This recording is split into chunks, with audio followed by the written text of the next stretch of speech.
Well, hello, ladies and gents. Robert Sykes, KetoSavage.com, and welcome to another Ask Me Anything episode. Today, we're going to be talking about how to lose fat over a sustained period of time if you have a lot of fat to lose, a lot of weight to lose.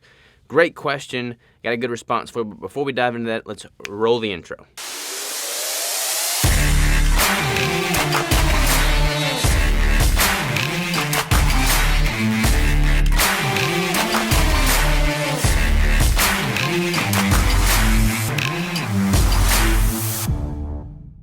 All right, we are back. This question is brought to us by, I'm probably going to butcher this name, so please forgive me. It's Halyna.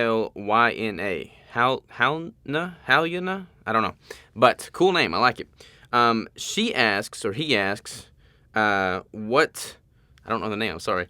How do you get and stay motivated when you have a lot of weight to lose? Not just 20 pounds or so. Most of my adult life, I've been between 300 and 335 pounds. And 3 times over the last decade, I've lost 75 to 80 pounds over 8 to 11 months, only to lose sight, fall away from new habits like diet changes, gym schedules, and yoga, self-care, and regaining all the lost weight. If I look back at what motivated me each time, it varies from having a health scare to realizing how long I'd been single to wanting to look slimmer for a family wedding. I can't seem to find the motivation now to make it longer than a day, let alone months and likely years. And I'm feeling like my age, 46, and slowing metabolism hormones are making it even harder. All right, so this is a great question. I feel like this is a very applicable question to many of you out there. So let's dive in. I want to answer this from a physiological, technical standpoint and also from a psychological standpoint.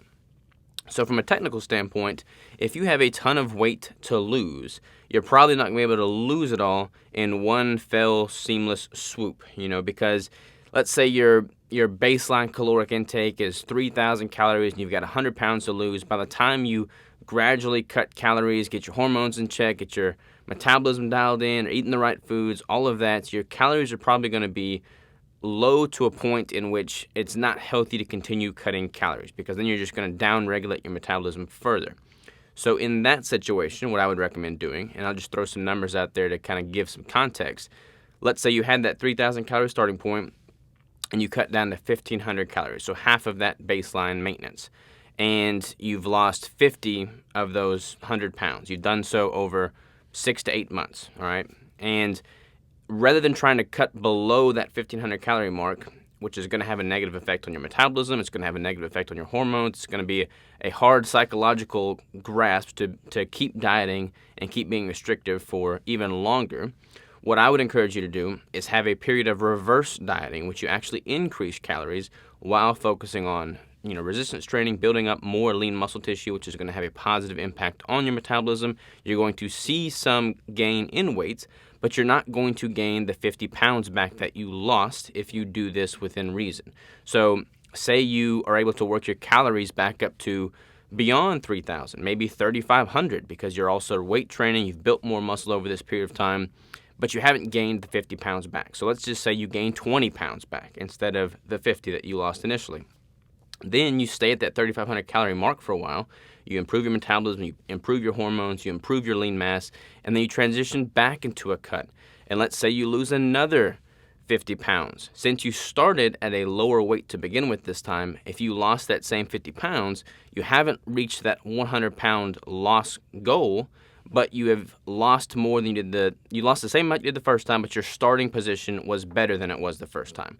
So you cycle through that again, and you repeat that cyclical process of building and ramping up metabolism, improving hormone function, improving lean mass, and cutting and losing body fat. And you repeat that cycle as many times as is necessary to reach the desired composition, goal weight, body fat percentage, etc., all while making sure that your metabolism is within a healthy limit, healthy range, your hormones are in check, you're consuming adequate calories. This is why you can't really, if you have a ton of weight to lose, you can't just chronically undereat, because it's going to have a detrimental effect on your metabolism and hormones. It's going to make it that much harder to improve your composition going forward. So having this cyclical phase in which you're building, and cutting, that makes sense regardless of what your goals are. Regardless if your goal is to just lose weight or build muscle, you're going to benefit from that transitioning through those phases no matter where you're at in life or what your goals are, but especially if you have a lot of weight to lose.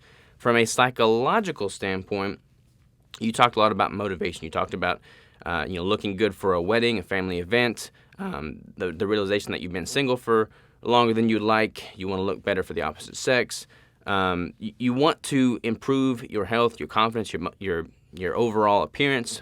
All of that's great, but motivation is a very fleeting thing. Motivation is finite. I can watch a YouTube video all about getting stoked from David Goggins. That's going to motivate me to no end, but there is an end because motivation is finite. And you have to leverage more than motivation when it comes to reaching a goal that's going to take a long period of time.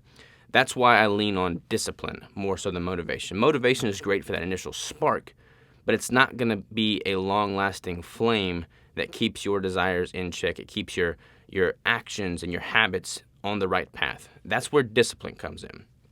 And I don't want to lecture you about discipline, but I encourage you to not view this through the lens of simply being motivated or unmotivated. Motivation is great. I don't want to downplay motivation. Inspiration is great. I don't want to downplay inspiration, but it'll only get you so far. The human brain is such that, everything is cyclical. Energy, interest, desires, it all changes. It's all in a state of flux. But if you can leverage discipline towards things that you know to be moving you in the right direction, even if it's a very small incremental change, but if it's chipping away at the overall goal and getting you closer and closer and closer every single day, that discipline is going to be what gets you to the end desired result, not the motivation. So highly encourage you to look at it through a disciplined lens and not a motivated lens. And that is all I've got to say about that for those that are wanting to lose a significant amount of weight from both a technical and a psychological standpoint. Thank you very much for the question. I'm sorry I do not know how to pronounce your name, but you requested toasted almond coconut keto bricks, so I'm sending them your way today. Hopefully you'll get those soon. Again, for any of y'all that did not know how this AMA works, if you submit a question via the questionnaire link in the description of this video, and I used your question on this video, I will send you some keto bricks of your choosing. And I appreciate the content, appreciate the questions, and I appreciate your time. So y'all have a great one, and I'll talk to you next week.